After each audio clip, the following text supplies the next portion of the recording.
नमस्कार साथियों, स्वागत है आप सभी का। आज हमारी नंबर सिस्टम पर क्लासिफिकेशन ऑफ नंबर की ये दूसरी क्लास है। पहली क्लास में हमने क्लासिफिकेशन नंबर में देखा था कि कितने टाइप ऑफ नंबर हमारे पास होते हैं और क्या क्या परसेंट नंबर ऑफ क्लासिफिकेशन पर परीक्षाओं में बन सकते हैं। आज हम पिछली परीक्षाओं में आए कुछ सवालों को देखेंगे, जिसमें सीसेट और सीडीएस की परीक्षा और सीजीएल की परीक्षा के सवाल शामिल है। चलिए अपने पहले सवाल से शुरुआत करते हैं। और पहला सवाल है हमारा, आर तथा एस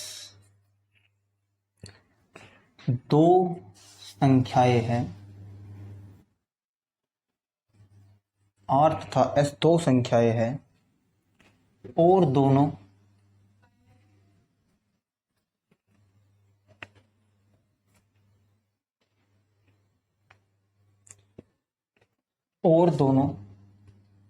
5 से विभाज्य है। तो पूछा है कौन सा कथन सही है। कौन सा कथन सही है। देखिए, पहला कथन है आर माइनस एस 5 से विभाज्य है। कौन सा कथन सही नहीं है। सही नहीं है, ये पूछा गया है। दूसरा आपका ऑप्शन है आर प्लस एस 10 से विभाज्य है। तीसरा ऑप्शन आपका है आर क्रॉस 5 25 से विभाज्य है। तथा चौथा ऑप्शन आपका है r square plus s square 5 से विभाज्य है। देखिए, अब अगर आप इस सवाल को गौर से देखें, सीसेट परीक्षा 2016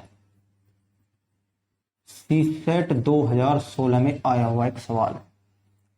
आप जरा थोड़ा गौर फरमाएं तो देखिए, 5 से अगर आर और एस दोनों विभाजित है तो जाहिर सी बात है उन दोनों का अंतर भी विभाजित होगा। सपोज करो हमने 5 से कोई भी नंबर ले लीजिए, 15, 10, 25, आपस में घटाइए, जो भी परिणाम होगा वो 5 से हमेशा विभाजित होगा।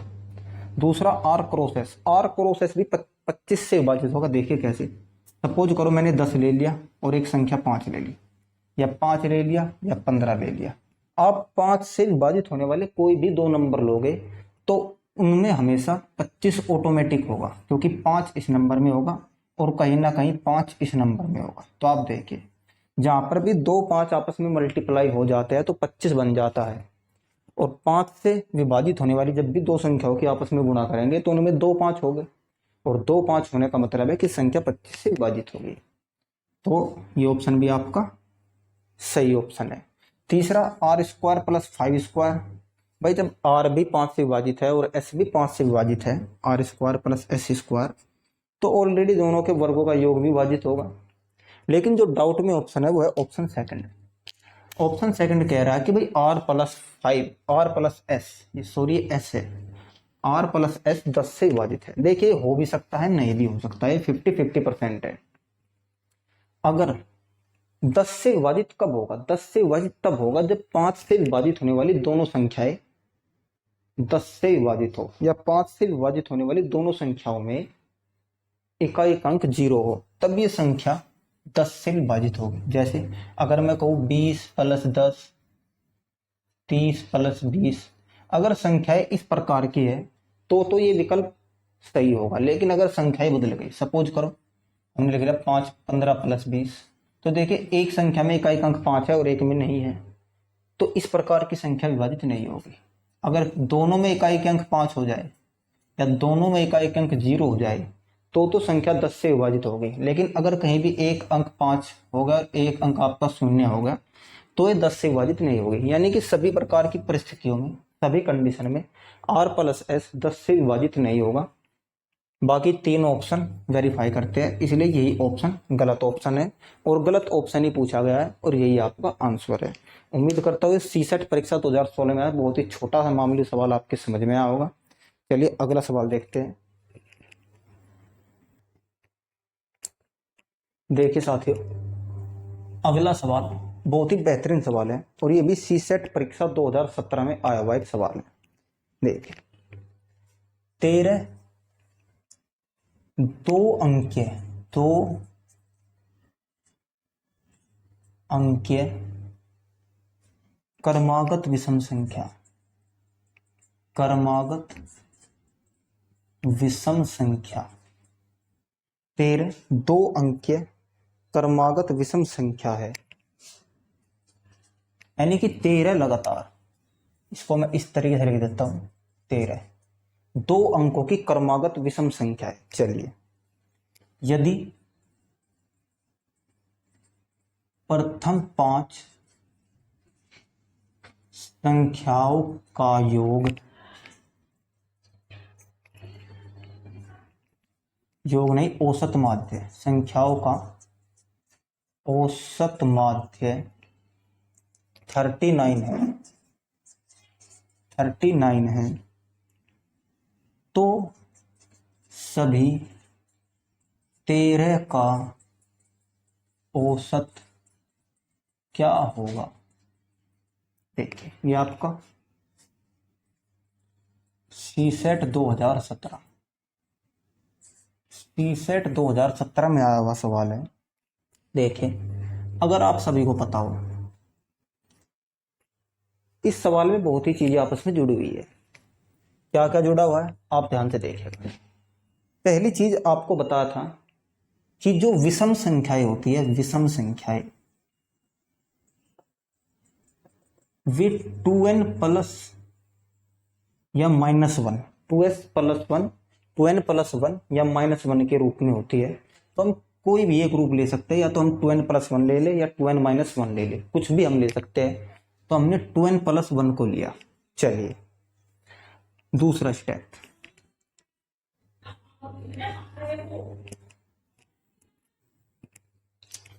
तो आप सभी जानते हैं विषम संख्या जो होती है 2n प्लस 1 के रूप में होती है।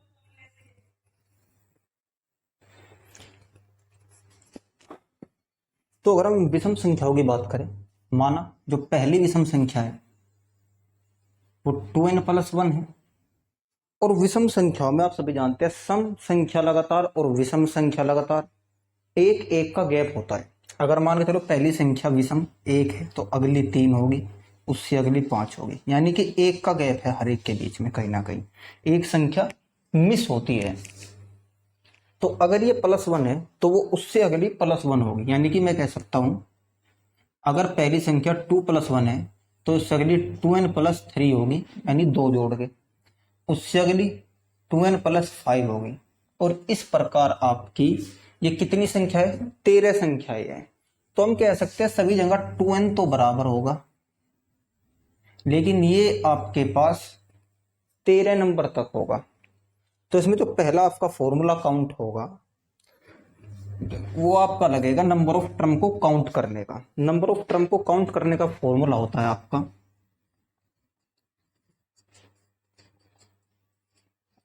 टीएन होता है वो टर्म जो हमको निकालनी है, यानी कि हमको T13 निकालना है। हमको इसके 13 नंबर की टर्म चाहिए, 13वीं टर्म चाहिए। ए होता है फर्स्ट टर्म, जैसे हम कहें 1 2 1 3 और 5, 1 3 5 में जो पहली टर्म है वो है 1 प्लस n, 13 है, कुल 13 है, -1। डी होता है पहले और दूसरे और पहले नंबर, जैसे ये दूसरा नंबर है, पहला नंबर है, ये दूसरा नंबर है और ये पहला नंबर है, इनके बीच का अंतर ही डी होता है।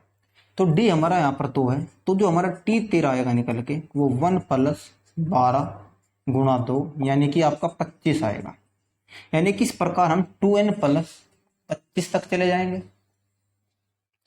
जब हम इस प्रकार 2n प्लस 25 तक चले जाएंगे तो हमको दिया है कि भाई पहली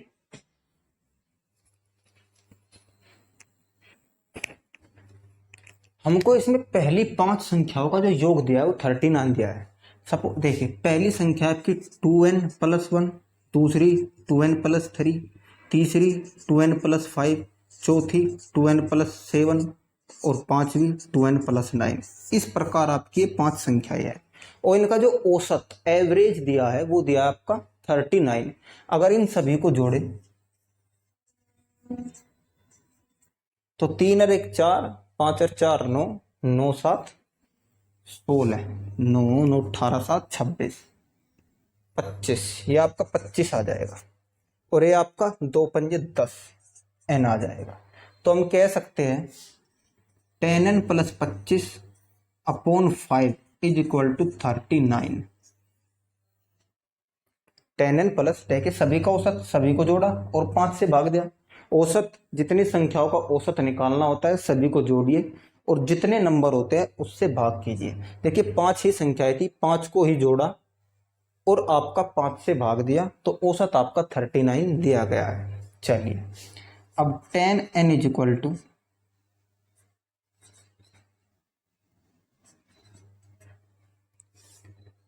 195, तो 10n की वैल्यू 195 माइनस 25, तो 10n इज इक्वल टू आपका कितना होगा 071, यानी कि n की वैल्यू आपकी 17। अगर n की वैल्यू 17 है तो 2n की वैल्यू कितनी होगी, क्योंकि हमारे पास 2n है, हम 2n की वैल्यू कितनी होगी, 2n की वैल्यू आपकी 34 होगी। ये आपका दूसरा स्टेप हुआ। अब तीसरे स्टेप में हमको क्या देखना है, जो ये हमारे पास ये नंबर है, ये टोटल नंबर, इन टोटल नंबरों का जोड़ कितना होगा। देखिए अगर हम इन सभी संख्याओं को जोड़ें तो हमारे पास 2n कितने हैं, 2n तो 13 है। तो अगर हम 13 2n की बात करें तो 2n तो 13 है, तो 2n + 1 + 2n + 3 up to 2n + 25, और इनका एवरेज हमको निकालना है। अब इनका एवरेज हमको पता है कि भाई अगर हमको 13 से भाग दे तो इनका एवरेज निकल के आएगा, क्योंकि ये टोटल 13 नंबर है। अगर मैं यहां से 2n कॉमन ले लूं तो आपका 2n कॉमन लेने का मतलब है, आप 2n कॉमन मत लीजिए, 2n को एक साइड कर लीजिए, 2n up to 13, 2n plus up to 13 तक, plus 1 plus 3 plus 5 plus up to 25 तक, और इनको अगर हम 13 से भाग दें तो आपका पूरा एवरेज निकल के आएगा। 2n की वैल्यू आपको कितनी है, 2n की वैल्यू आपकी 34 है। तो अगर 2n की वैल्यू 34 है तो आपके पास 2n कितने हैं 13, तो ये हो जाएगा आपका 13 गुणा 2n, और 2n की वैल्यू आपकी 34 है, यानी कि 34 प्लस 1 से लेकर 25 तक की सभी संख्याओं का योग, एक एक के गैप में जो संख्याओं के योग का फॉर्मूला होता है वो होता है Sn बराबर n/2। n कितने हैं 13, 2a प्लस, देखिए पहले तो आप इसी फॉर्मूले का n बराबर n/2 2a plus n-1 into D. एक फॉर्मूला हमारा संख्याओं के जोड़ का ये होता है और एक फॉर्मूला हमारा n/2 a प्लस l होता है। जब हमको पहला नंबर पता हो और आखिरी का नंबर पता हो तो हम इस फॉर्मूले का उपयोग करेंगे। जब हमको आखिरी नंबर नहीं पता होता है तब हम इस फॉर्मूले का उपयोग करते हैं। हमको आखिरी नंबर पता है, तो अगर हमको आखिरी नंबर पता है तो हमारा आंसर क्या होगा, n कितना है, n है 13/2, a कितना है, a आपका 1 है, l कितना है 25 है, तो हो जाएगा 26, तो 13 गुणा 13 169। तो यानी कि हम कह सकते हैं यहाँ पर जो वैल्यू आएगी वो आएगी 13 गुणा 34 प्लस 169/13। ठीक है, जब में से 13 से अलग अलग भाग देंगे तो 13 से 13 कटेगा और 13 से ये 13 कटेगा, तो आपका कितना होगा 34 प्लस 13, 3 और 1 4, 4 3 7 और 3 और 1 4, 47 आपका आंसर होगा। देखिए सवाल था, सवाल में आपके 2-3 टर्म छुपे हुए थे। आपको सवाल में पहले वैल्यू दी गई है विषम नंबरों की, आपको पता होना चाहिए कि भाई विषम नंबर किस फॉर्म में होते हैं। हमको पता है कि भाई विषम नंबर 2n + 1 या -1 के रूप में होते हैं। हमने देखा कि भाई हमको 13 लगातार विषम संख्याएं दी गई है, 13 लगातार। तो जब हमको 13 लगातार विषम संख्याएं दी गई है तो हमने देखा भाई 2n तो हम फिर गिनेंगे तो 2n तो 13 ही हो गए। तो जब 2n 13 हो गए तो हमने पहला अपना कंडीशन यहाँ पे रख लिया कि भाई जो एवरेज होगा, एवरेज हमारा सभी संख्याओं को जोड़कर 13 से भाग देने पर होगा। फिर इस सवाल में कहा गया कि यदि प्रथम 5 संख्याओं का औसत माध्य आपका 39 हो। हमने प्रथम 5 संख्या ले ली कि भाई प्रथम 5 संख्याओं का जो औसत माध्य 39 है। प्रथम 5 संख्याओं को जोड़ा 2n + 1, 2n + 3, 2n + 5, 2n + 7, 2n + 9। विषम संख्या हर दो के गैप पर होती है, हर दो के गैप पर होती है, तो हमने दो दो जोड़ा और विषम संख्या अपनी बनाते चले गए। तो हमको पता चला कि भाई यहाँ से इसको सोल्व करने पर जो 2n की वैल्यू है वो 34 आई है। तो 2n की वैल्यू 34 हमने यहाँ पर रख दी और फिर हमने 1 से लेकर 25 तक की सभी संख्याओं को जो दो दो के गैप पर है, जो आपकी समांतर श्रेणी में है, उनको जोड़ा और जोड़कर 13 से भाग दिया। तो भाग देने पर हमारा 47 है। 47 ही इसका सही आंसर है। ये भी आपका सीसेट परीक्षा 2017 में आया हुआ सवाल है। अगला सवाल देखेंगे। देखिए साथियों, अगला सवाल बहुत छोटा सा सवाल है, कंसेप्ट पर आधारित सवाल है और देखते ही बिना कलम उठाए सिर्फ आपको देखना है और थोड़ा सोचना है और सवाल आपका आपके हाथ में। पूछा है कि 5 अंकों की कितनी अभाज्य संख्याएं अंकों 1, 2, 3, 4, 5 से बिना पुनरावृत्ति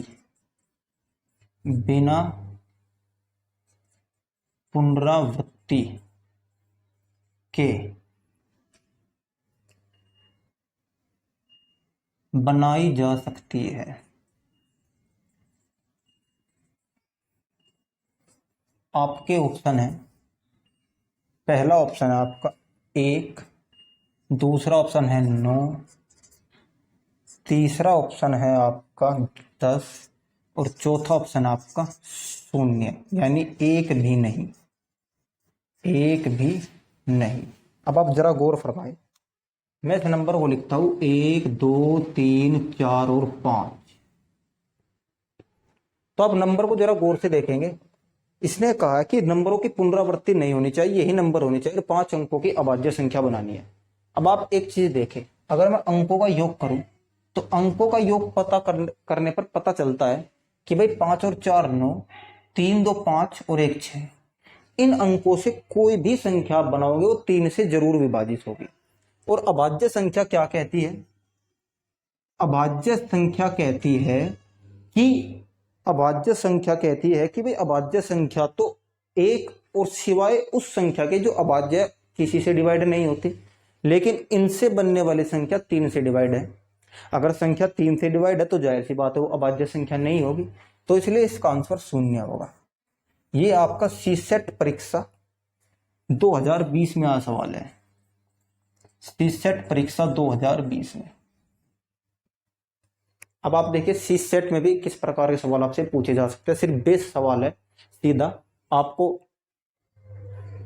उलझाने की कोशिश की गई है, आपका दिमाग डाइवर्ट करने की कोशिश की गई है कि भाई 5 अंकों की अभाज्य संख्या निकालिए।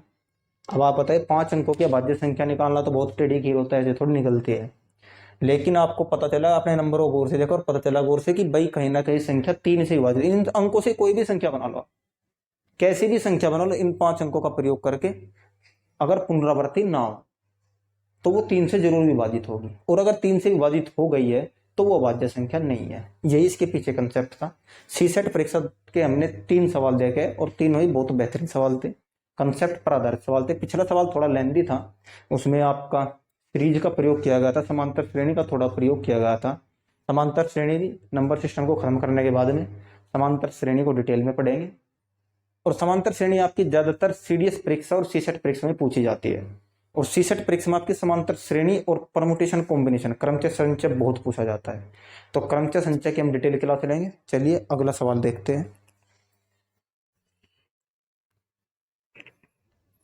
अगला सवाल देखेंगे साथी। अगला सवाल आपका है एक्स वाई और जेड तीन अभाज्य संख्याएं है, तीन अभाज्य संख्याएं है। चलिए, x plus y plus z बराबर 38,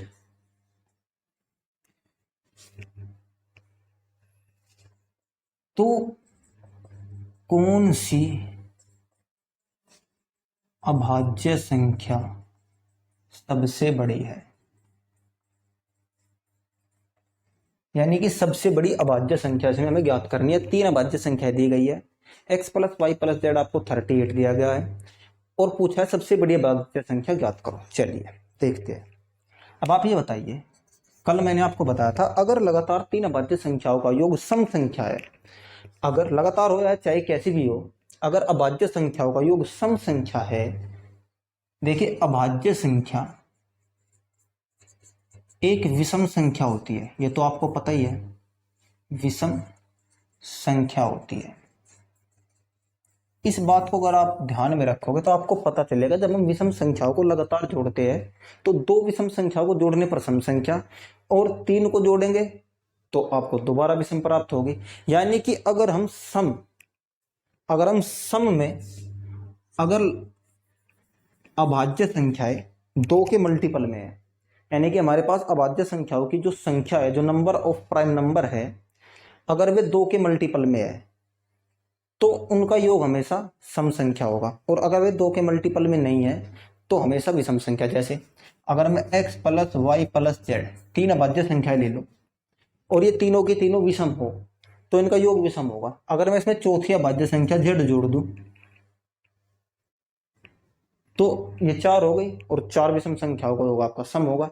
यानी कि अगर नंबर ऑफ प्राइम नंबर हो या नंबर आपके इस प्रकार से हो कि वे दो के मल्टीपल में हो और उनको जोड़ में दिया गया हो, तो वे हमेशा आपकी सम संख्या होगी जुड़ने के बाद में। लेकिन ये तीन संख्या आपको दी गई है और तीन देने के बाद में आपको सम दिया गया है, और अभाज्य संख्याएं आपकी विषम होती है। तो इस चीज से आपको पता चलेगा कि जब कभी भी तीन संख्या अगर वे अभाज्य है और उनका योग सम है, सम, तो उनमें एक संख्या हमेशा दो होगी, क्योंकि दो भी एक अभाज्य संख्या है और इकलौती ऐसी अभाज्य संख्या है जो आपकी सम है, यानी कि इवन नंबर है। तो हम कह सकते हैं, हम x का मान 2 ले सकते हैं, y प्लस जेड बराबर 38, और y प्लस जेड की वैल्यू आपकी 36 आ जाएगी। तो आप इसको थोड़ा कॉमन से भी निकाल सकते हैं कि भाई ऐसा क्या नंबर हो कि भाई जुड़कर 36 आए। तो अगर हम देखें भाई 18 दूनी 36 होता है, 18 के पहले एक नंबर है 17 और 18 के बाद में एक नंबर है 19, 19 और 17 को जोड़े तो 36 आता है। तो यानी कि हमारे पास दोनों अभाज्य संख्या हमको प्राप्त हो गई, एक 19 है और एक 17 है, तो सबसे बड़ी अभाज्य संख्या हमारी 19 है। लेकिन इसको अगर थोड़ा तरीके से किया जाए तो तरीका ये होता है, हमको पता है अभाज्य संख्या 6n प्लस माइनस 1 के रूप में होती है।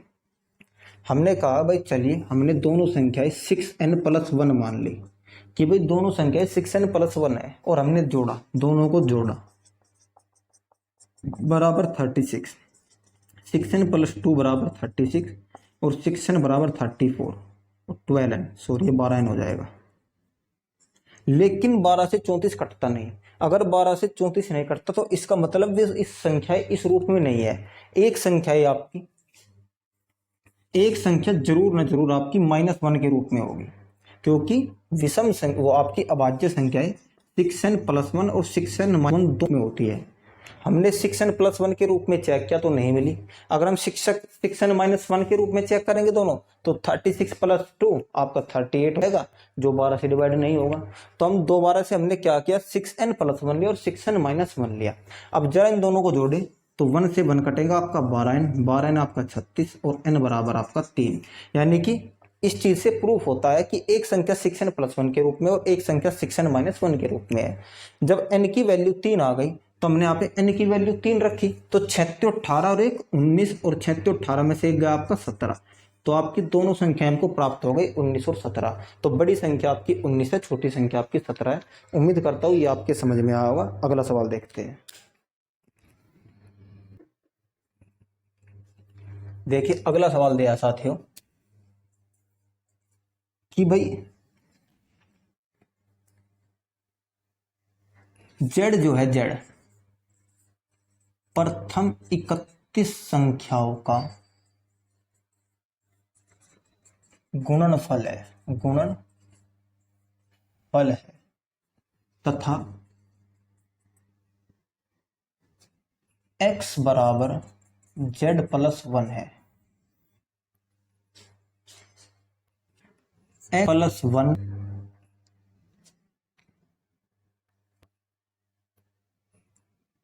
x+2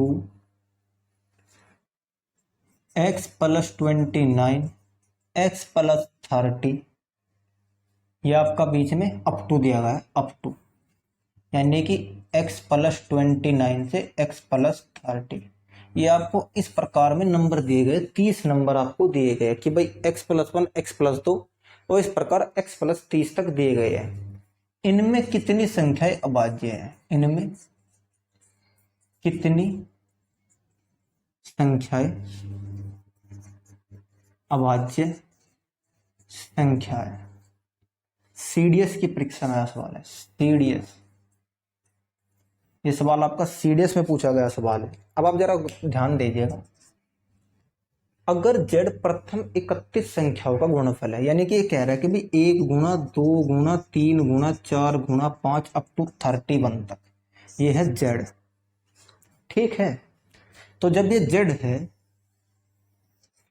तो आपको एक बात बताना चाहूंगा, आपने फैक्टोरियल पढ़ा हो, शायद सभी ने पढ़ा होगा, अगर आप परीक्षा की तैयारी कर रहे हैं किसी भी कॉम्पिटिटिव एग्जाम की तो आपने फैक्टोरियल तो जरूर पढ़ा होगा। नहीं पढ़ा होगा तो आगे जब हम फैक्टर देखेंगे, नंबर ऑफ फैक्टर देखेंगे तो आपको फैक्टोरियल भी बताऊंगा। फैक्टोरियल का मतलब होता है, जैसे मैं कहूँ 1 गुणा 2 गुणा 3, यानी कि लगातार 3 प्राकृतिक संख्याओं की गुणा को हम फैक्टोरियल 3 के रूप में लिख सकते हैं। यानी कि प्राकृतिक संख्याओं, लगातार प्राकृतिक संख्याओं के गुणनफल को हम फैक्टोरियल के रूप में प्रदर्शित करते हैं। कैसे? जैसे हमारे पास 5 लगातार प्राकृतिक संख्याएं हैं तो हम इसको किस रूप में लिखें? जैसे हमारे पास एक रूप होता है भाई 2 गुना 2 गुना 2 गुना 2, ये 2 की पावर 4 है, यानी कि हमने 2 की गुणा 4 बार की है और उसको छोटे रूप में लिखने के लिए 2 की पावर 4 का रूप दे दिया गया। जैसे अगर मैं कहूँ 5 गुणा 5 गुणा 5 गुणा 5 गुणा 5, 5 की गुणा 5 बार की गई, इसको छोटा रूप दिया है हमने 5 की पावर 5 का। इसी प्रकार से प्राकृतिक संख्याओं के लगातार प्राकृतिक संख्याओं के गुणनफल को भी एक छोटा रूप दिया जाता है। जैसे ये 1 गुणा 2 गुणा 3 गुणा 4 गुणा 5 तक है, तो इसका एक छोटा रूप होता है, इसको हम कह देते हैं कि भाई फैक्टोरियल 5। दो प्रकार से इसको लिखते हैं, या तो ऐसे या ऐसे, यानी कि लगातार प्राकृतिक संख्याओं के गुणनफल के छोटे रूप को फैक्टोरियल के रूप में लिखा जाता है। जैसे अगर मैं कहूँ 1 गुणा 2 गुणा 3 गुणा 4 गुणा 5 गुणा 6 गुणा 7, कहीं तक भी ले जाइए, आपकी 7 तक है तो आप 7 फैक्टोरियल लिख दीजिए। तो ये आपका प्राकृतिक संख्याओं को लगातार गुणा के रूप में लिखने का एक छोटा रूप है फैक्टोरियल। चलिए, अब अगर आपको 1 से लेकर 31 तक की संख्याओं का गुणनफल दिया है तो ये कितना होगा? ये आपका 31 फैक्टोरियल होगा, 31 फैक्टोरियल ऐसे लिख सकते हैं। ठीक है, इसको मिटा देता हूं।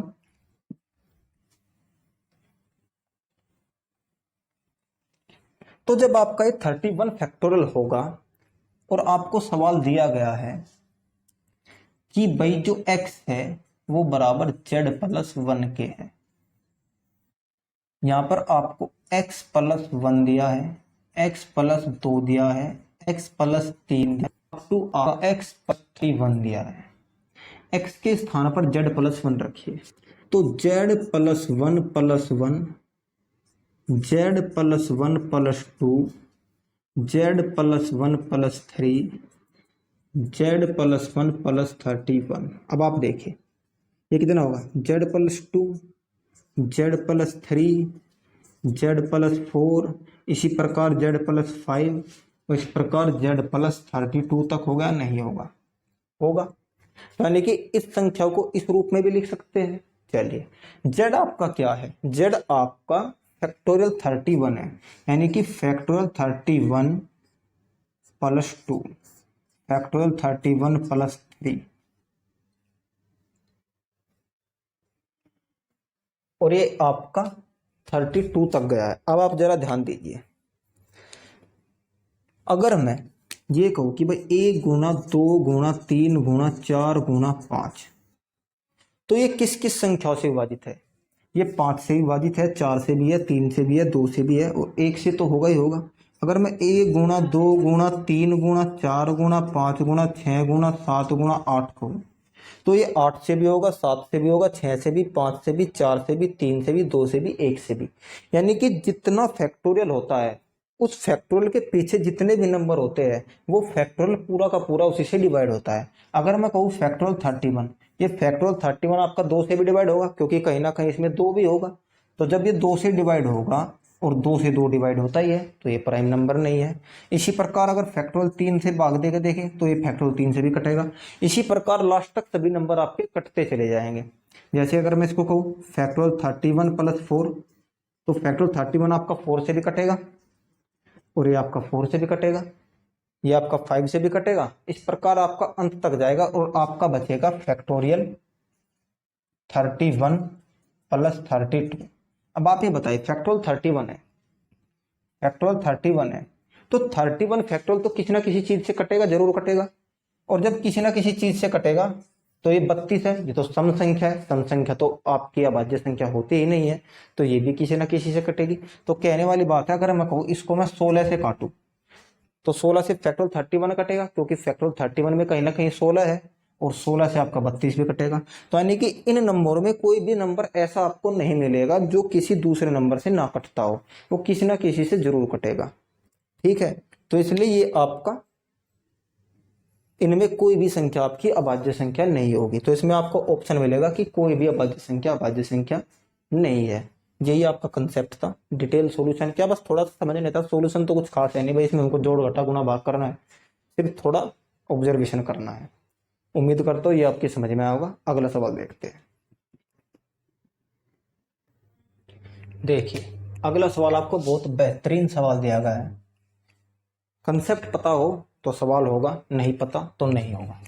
आपको दिया गया है a plus B plus C plus D plus e is equal to आपको 306 दिया गया है, और a से बड़ा, b से बड़ा, c से बड़ा, d से बड़ा e, ये आपकी कंडीशन दी गई है कि भाई a plus B plus C plus d इतना है, और a बड़ा b, b से बड़ा c, c से बड़ा d, d से बड़ा, यानी कि लगातार अभाज्य संख्या आपको दी गई है।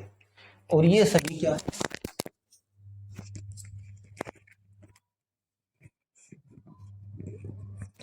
और ये सभी आपकी अभाज्य संख्या है। क्या है, ये सभी अभाज्य संख्याएं है, अभाज्य अभाज्य संख्याएं है। ठीक है, जब ये सभी अभाज्य संख्याएं और आपको इस प्रकार कंडीशन दी गई है, और आपको एक चीज पूछी है कि बताइए ए स्क्वायर प्लस 2a क्या होगा, बताइए। A plus B plus C plus D plus C 306 दिया गया है, ए स्क्वायर प्लस 2a पूछा है, अगर ये अभाज्य संख्या है। देखिए अगर सवाल में दे दिया जाए ये मत, अगर ये सवाल में अभाज्य संख्या है, ये लाइन हटा दी जाए, तो सवाल का कोई सॉल्यूशन नहीं होगा। आप ज्ञात ही नहीं कर सकते कि भाई क्या होगा क्या नहीं होगा, अगर आपको ये लाइन नहीं दी जाए, ना ही कोई सवाल बनेगा। सिर्फ यही लाइन है जो सवाल को बना रही है, कह रही है कि भाई ये सभी अभाज्य संख्याएं हैं। मैंने आपको बताया था कि जब अभाज्य संख्याओं का योग सम संख्या होती है, जब अभाज्य संख्याओं का योग सम संख्या होती है, तो एक संख्या उसमें 2 होती है। ठीक है, 2 उसमें जरूर अनिवार्य रूप से छिपा रहता है। कब, जब अभाज्य संख्याएं 2 के मल्टीपल में रिपीट ना हो। अभी देखिए 5 अभाज्य संख्याएं, यानी कि विषम रूप में है। नंबर ऑफ अभाज्य संख्याएं जितनी है उनकी जो काउंटिंग है वो एक विषम के रूप में है, यानी कि 5 अभाज्य संख्याएं है। अगर 5 अभाज्य संख्याओं का योग सम संख्या है, तो जरूर एक संख्या आपकी क्या रही होगी, एक संख्या आपकी कन्फर्म 2 रही होगी। और आपको कंडीशन दी गई है भाई ए बड़ा बी बड़ा सी, यानी कि ए सबसे छोटा है और सबसे छोटी अभाज्य संख्या 2 होती है। तो आपको यही तो पूछा है, तो आप ए की वैल्यू 2 रख दीजिए, 2 दूनी 4 प्लस 4 8 आपका आंसर होगा।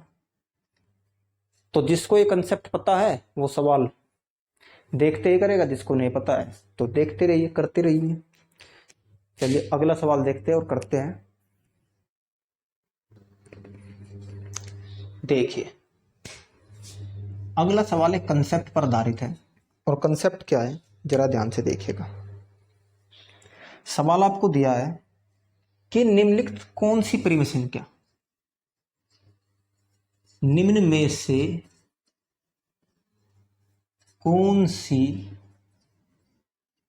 परिमेय संख्या नॉन टर्मिनेटिंग और रिपीटिंग है।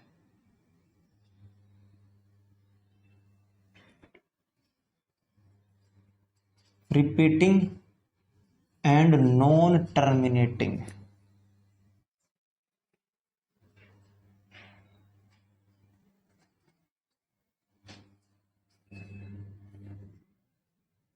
है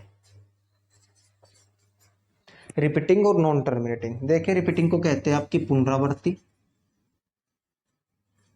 उसको कहते हैं अनावासी। अब थोड़ा इस सवाल को हम समझने का प्रयास करेंगे। ऑप्शन आपके दिए गए हैं,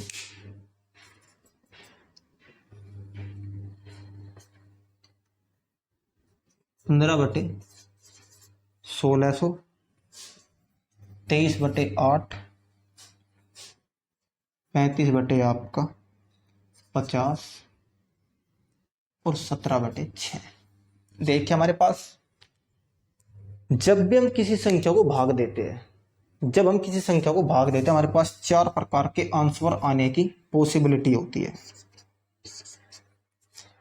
4 प्रकार के आंसर आने की पॉसिबिलिटी होती है। वो क्या होती है, जैसे मैं कहूँ कि मुझे 16 को 4 से भाग देना है, तो आपका 4 चौक 16 पूरा कटेगा, यानी कि दशमलव में नहीं होगा। यानी कि आपका एक टाइप ऐसा होगा जिसमें दशमलव नहीं होगा, और 3 टाइप ऐसे होंगे जिसमें दशमलव होंगे। दूसरा टाइप आपका, अगर मैं 20 छोड़िए, अगर मैं 18 को 4 से भाग दूं, तो आपका 4 चौक 16 4.5 आपका उत्तर होगा। यानी कि दशमलव के बाद में 1-2 अंक आपका चलेगा और वो रुक जाएगा। तीसरा आपका इस टाइप से होगा कि मैं अगर 13 से 3 को भाग दूं, तो 3 चौक 12, 3 तियानो 3 तियानो 3 तियानो 3 तियानो 3 तियानो आपका ऐसे चलता चला जाएगा। फिर आपका होता है जैसे 22 बटे 7, 1 पॉइंट आपका 3.14, और ऐसे ये चलता चला जाता है। इसमें इस प्रकार रिपीटेशन नहीं होता। ये 3.14257 मान के चलो 3.13257 ऐसे ही बढ़ता चला जाएगा। तो ये 4 आपके टाइप होते हैं जब हम भाग करते हैं। तो पहले टाइप में आपका पूरा कटा, दूसरे टाइप में आपका दशमलव के बाद में चाहे कहीं तक जाए, 1 2 3 कितने भी नंबर तक जाए, लेकिन वो कहीं ना कहीं रुक जाएगा। एक होता है आपका इस टाइप का कि हमने भाग दिया और वो चलता चला गया और एक नंबर रिपीट होता चला गया, यानी कि एक अनंत तक 3 3 3 यही आता चला जाएगा। और एक नंबर आपका ऐसा होता है कि उसमें नंबर आते तो है लेकिन इस प्रकार रिपीट नहीं होते। तो ये तो हमारा नॉर्मल भाग हुआ, इसका तो कुछ होता नहीं। ये आपका नॉन रिपीटिंग डेसिमल है, नॉन रिपीटिंग, यानी कि इसमें पुनरावृत्ति नहीं होती। ये आपका रिपीटिंग भी है और आपका नॉन टर्मिनेटिंग है। नॉन टर्मिनेटिंग का मतलब ये है कि रिपीट भी हो रहा है, लेकिन एक ही नंबर के साथ रिपीट हो रहा है, एक ही टाइप के नंबर के साथ बार बार रिपीट हो रहा है। और चौथा टाइप आपका रिपीट तो है लेकिन एक नंबर के साथ रिपीट नहीं है, अलग अलग नंबर आपके इन्फिनिट तक आते चले जाएंगे, कभी 1 कभी 2 कभी 4, यानी कि एक सीरीज नहीं बनेगी। तो यहां तक आपकी परिमेय संख्याएं होती है, और जब आपका नंबर इस प्रकार होता है तो वो अपरिमेय संख्या होती है। तो आप अंतर जान लीजिए, यहां तक आपकी सभी परिमेय संख्या होती है, और जब नंबर इस प्रकार होता है कि भाग देने के बाद में एक स्पेशल सीरीज न बने, दशमलव के बाद में नंबर की पुनरावृत्ति तो हो पर पुनरावृत्ति अलग अलग नंबरों की हो, एक सीरीज में ना हो, जैसे इसमें सीरीज में हो रही है, इसमें सीरीज में नहीं होगी। तो आपसे पूछा है कि भाई रिपीटिंग एंड नॉन टर्मिनेटिंग कब होगे, तो ये चीज आपकी समझ में आओगी। अब मैं आपको समझाता हूँ रिपीटिंग और नॉन टर्मिनेटिंग कब होगे।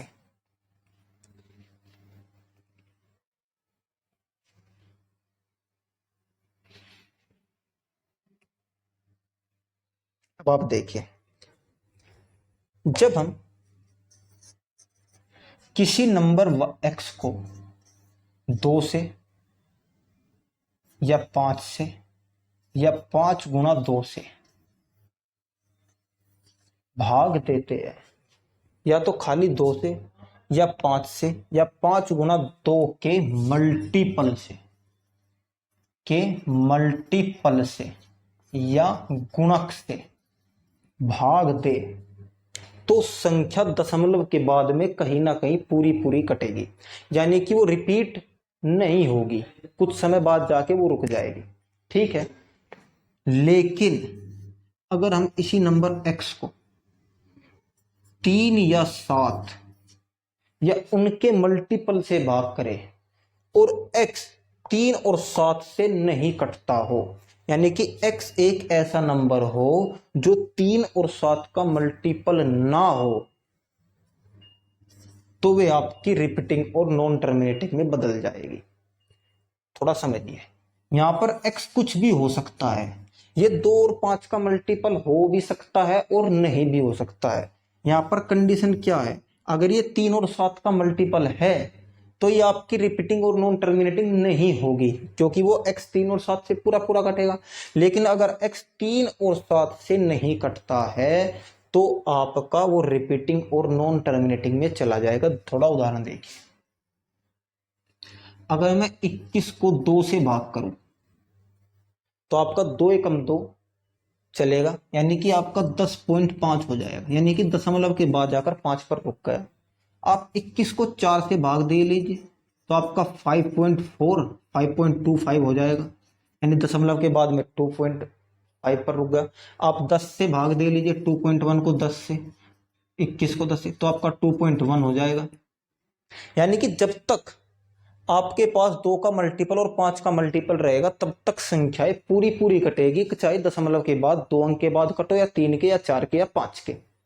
लेकिन जब नंबर इस प्रकार हो, सपोज करो 15 है, 15 3 से डिवाइड है, कट गया, लेकिन अगर मैं 15 की बजाय 14 या 16 ले लूं तो आप कहीं तक भाग दे लीजिए नहीं कटेगा, दशमलव के बाद बढ़ता चला जाएगा। आप चेक कीजिए, 14 और 3, 3 चौके 12, आपका 2 पॉइंट लगाए 0, 3 छंग 18 पॉइंट लग रहा है 0, 3 छंग 18, ये 2 बचता चला जाएगा और पॉइंट 6 आता चला जाएगा, क्योंकि 14 में 3 का मल्टीपल है ही नहीं।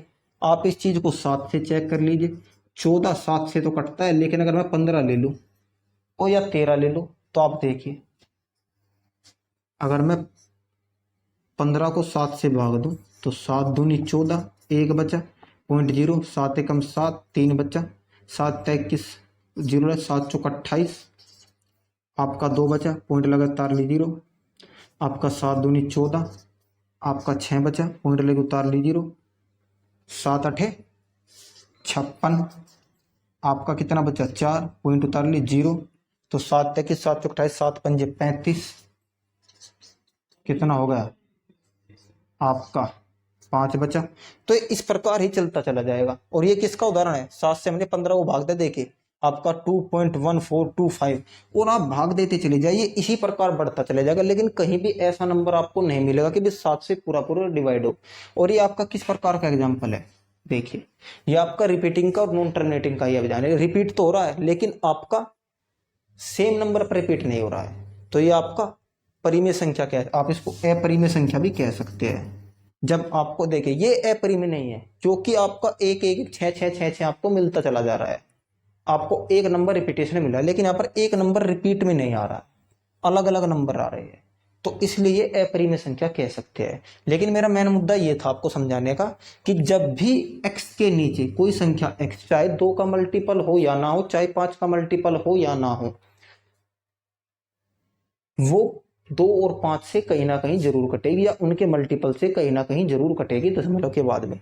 लेकिन अगर 3 और 7 हो, तो 3 और 7 में अगर 3 और 7 का मल्टीपल है तो नंबर पूरा कटेगा, वरना नहीं कटेगा। चलिए थोड़ा और बढ़ते हैं, आगे देखते हैं इसको।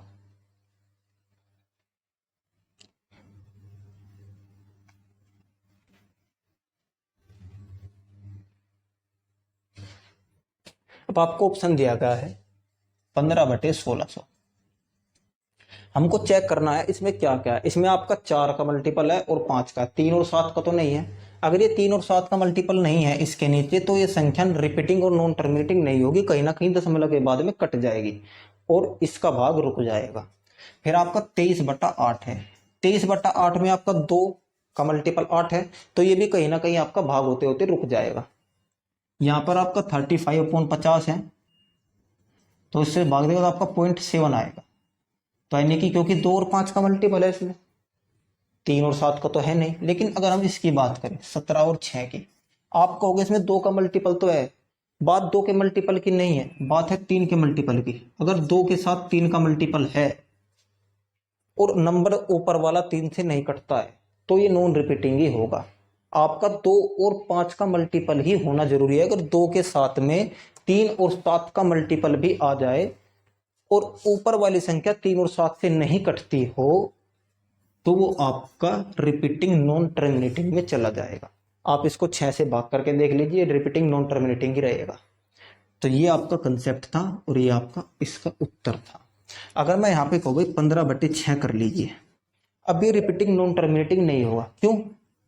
क्योंकि 3 गुणा 2 और 3 पंजे 15, ये असल में 5/2 है, और 2 से 5 को भाग दे लीजिए आप, आपका 2.5 आएगा। अगर मैं कहूं 24/14, 21/14, तो 21/14 में आपका 7 गुणा 2 है, 7 या 21 होता है। यानी कि 7 तो कट गया और 3/2 बचा, तो आपका 1.5 होगा। यानी कि अगर संख्या 2 और 3 के मल्टीपल में हो, या 3 और 5 के मल्टीपल में हो, 3, 5, 7, 5 इस प्रकार मल्टीपल में हो, तो हमको चेक करना पड़ेगा कि भाई जो नीचे 2 और 3 का, या 5 और 3 का, या 5 और 7 का मल्टीपल है, ऊपर की संख्या उनमें से किसी से कटती या नहीं। अगर कटती है तो वो रिपीटिंग नॉन टर्मिनेटिंग में नहीं होगा। अगर वो नहीं कटती है इस प्रकार से, तो वो रिपीटिंग नॉन टर्मिनेटिंग होगा। उम्मीद करता हूँ इस कंसेप्ट पर ये सवाल आपके समझ आया होगा, और कंसेप्ट मैंने आपको पूरा बता दिया है। अगर आपका 2, 5 है, 2, 5 का मल्टीपल है, तो ही संख्या पूरी कटेगी। अगर 2, 5 के मल्टीपल के साथ में 3 या 7 का मल्टीपल है, तो हमको चेक करना पड़ेगा कि जिस नंबर को भाग दे रहे हैं उसमें 3 या 7 का मल्टीपल है या नहीं है। चलिए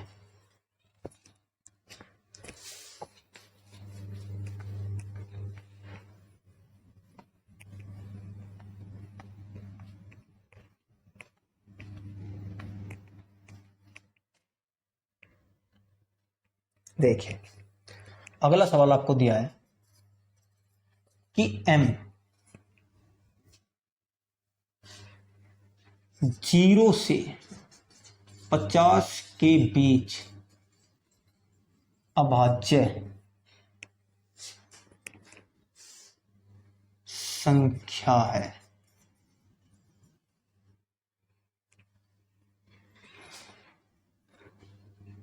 जीरो से लेकर 5 के बीच m अभाज्य संख्या है, m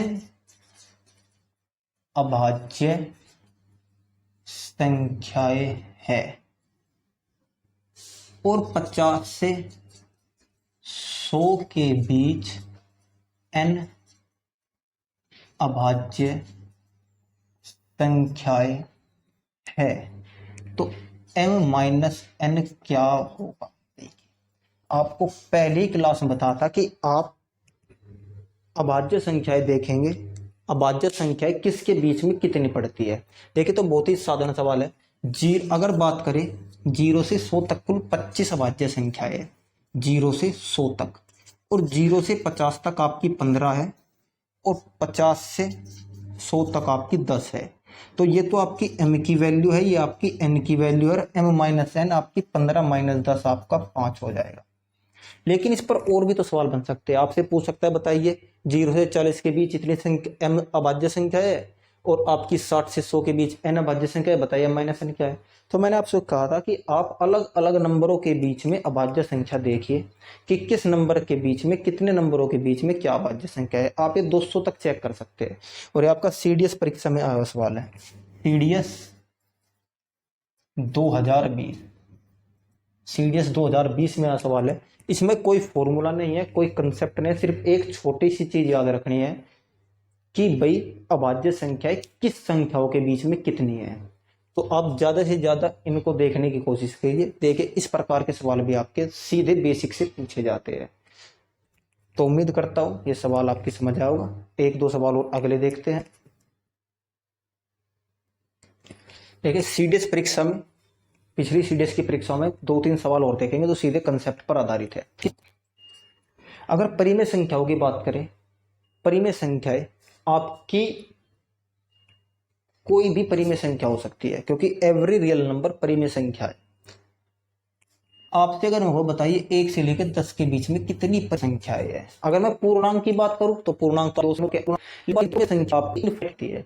अगर आपका 1 2 3 2 भी है, 4/2 भी है, 5/2 है, 6/2 भी है, 7/2 भी है, 8/2 है, 9/2 भी है, 10/2 भी है। इस पर अगर मैं कहूँ आपका है, ठीक है, आपका मैंने इस प्रकार कितने ही बन जाएंगे में वो बड़ा है, 50 से बड़ा है। इस प्रकार नेट नंबर सब तो 999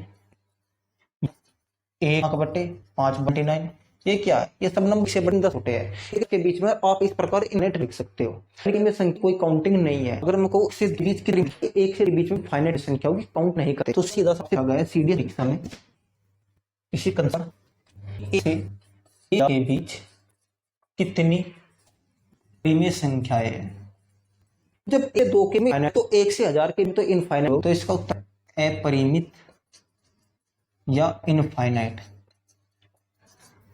तो ये आपका सीधा कंसेप्ट था। कुछ बच्चे सोचेंगे भाई परिमेय संख्या, अच्छा 1 2 3 4 5 तो आपके पूर्णांक कंप्लीट नंबर होते हैं, इंट अलग होते हैं और परिमेय संख्याएं अलग होती है। इंटीजर परिमेय संख्याएं होती है, ठीक है, वे उसका एक पार्ट है, भाग है। तो हम किन्हीं भी दो संख्याओं के बीच में इनफाइनाइट परिमेय संख्या होती है। सीधा सवाल सीडीएस परीक्षा 2012 में पूछा गया है, 2012 में। तो आप बताइए इस प्रकार छोटे छोटे सीधे सवाल सीधे बेसिक से पूछे जा रहे हैं। चलिए, और आपको पहले मैंने सी सेट के 3 सवाल करे, वे भी सीधे बेसिक से पूछे गए थे। अगला सवाल आप देखिए,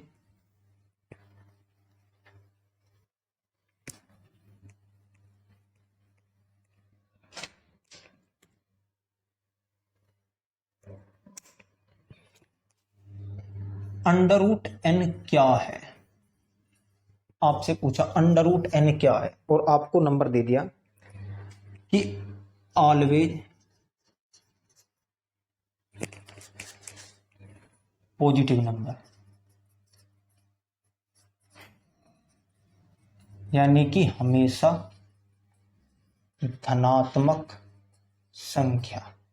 दूसरा ऑप्शन है आपका always rational number, always rational number, हमेशा परिमेय संख्या। तीसरा ऑलवेज इरेशनल नंबर,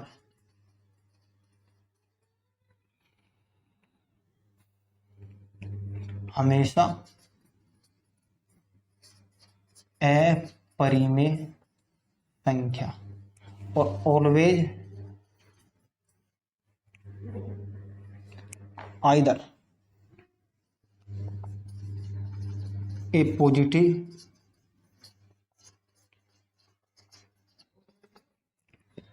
आइदर ए पॉजिटिव नंबर और पॉजिटिव नंबर इंटीजर में होगी, पॉजिटिव नंबर वो भी इंटीजर में, और इरेशनल नंबर।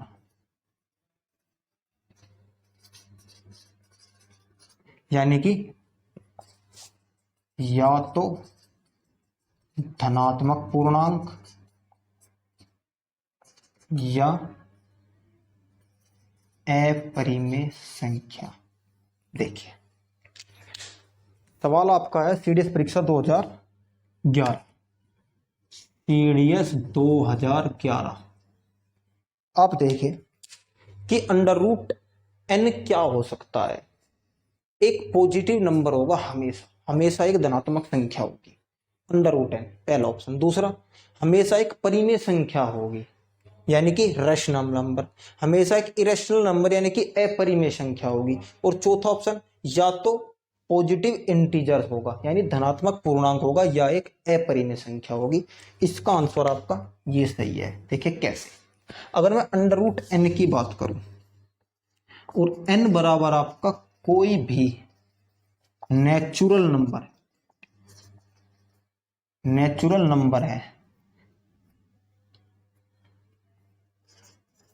यानी कि प्राकृतिक संख्या है, तो n बराबर आप कुछ भी रखिए। देखिए n बराबर अगर 1 रखो तो 1 का 1, अगर मैं n बराबर 2 रख दूं तो आप बताइए, अंडर रूट 2 ना तो आपकी परिमेय संख्या, धनात्मक तो है, चलिए पॉजिटिव तो है, लेकिन इसका कोई कंप्लीट नंबर निकल के नहीं आया।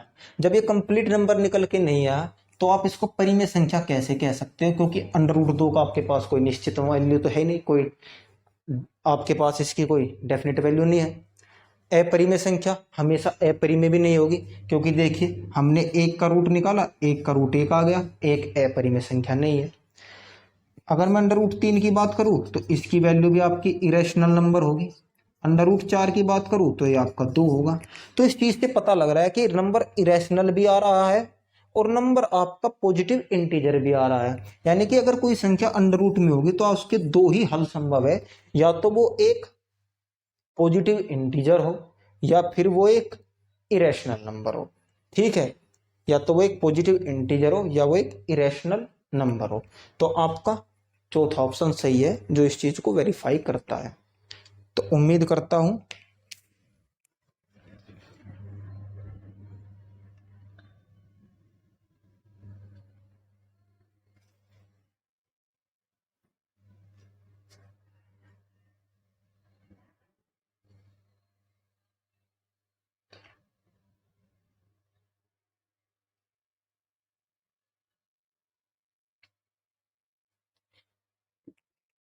आज का सेशन और आज के सवाल आपको पसंद आए होंगे।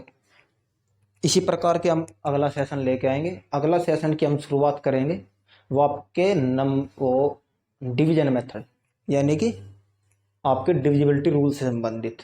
डिविजिबिलिटी रूल की आपकी 4 से 5 क्लास होगी, उसमें भी हम इसी प्रकार से पहले बेसिक पढ़ेंगे और फिर जो भी सवाल आपके पुरानी परीक्षाओं में बने हैं वे सभी सवाल हम देखेंगे। इस प्रकार से संबंधित सवाल आपके आप पिछली परीक्षाओं में आप देख सकते हैं, बेस पर आधारित सवाल होते हैं, बिल्कुल बेसिक सवाल होते हैं। आप थोड़ा देखिएगा, सीडीएस परीक्षा में ज्यादातर ये सीडीएस में आपके पूछे गए हैं। बेस में आपका जो सीधा सवाल पूछा गया है जो देखा है वो सीडीएस और सीसेट में ज्यादा पूछा गया है। सीजल में बेस से इतने सवाल आपके क्लासिफिकेशन नंबर से नहीं पूछे गए हैं, लेकिन सीडीएस परीक्षा में आपके पूछे गए हैं। तो अगर कोई सीडीएस एस्पिरेंट है, सीडीएस का कोई विद्यार्थी है जो सीडीएस की तैयारी कर रहा है, तो इस टॉपिक को थोड़ा ध्यान से देखें और पिछली परीक्षा में जितने भी सीडीएस के सवाल हैं आप जरूर देखें। ठीक है, धन्यवाद।